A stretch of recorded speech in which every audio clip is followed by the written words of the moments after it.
Variante inglese, un Covid allo specchio, capace di mutare, cambiare marcia, accelerare.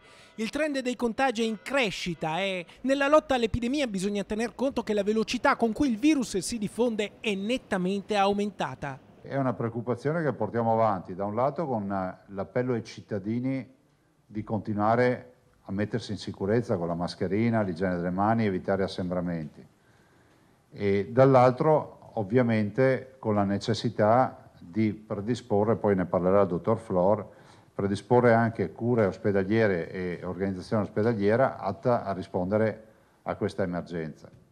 Non siamo ancora nella fase di dover porci la questione di ridurre attività programmata ospedaliera, ma sicuramente siamo nella condizione di prendere atto che si riattivano i Covid point, i Covid hospital. Nella guerra al Covid lo stop ad AstraZeneca, considerato il vaccino prevalente su cui è stato costruito l'accordo regionale Veneto con i medici di base, rischia di rivoluzionare completamente la campagna di immunizzazione.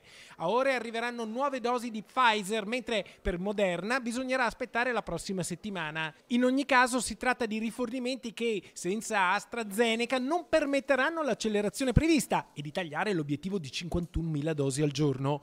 Nell'ultimo periodo, al contrario, c'è stato un rallentamento. Noi da 4 giorni siamo in lieve calo di vaccinazioni.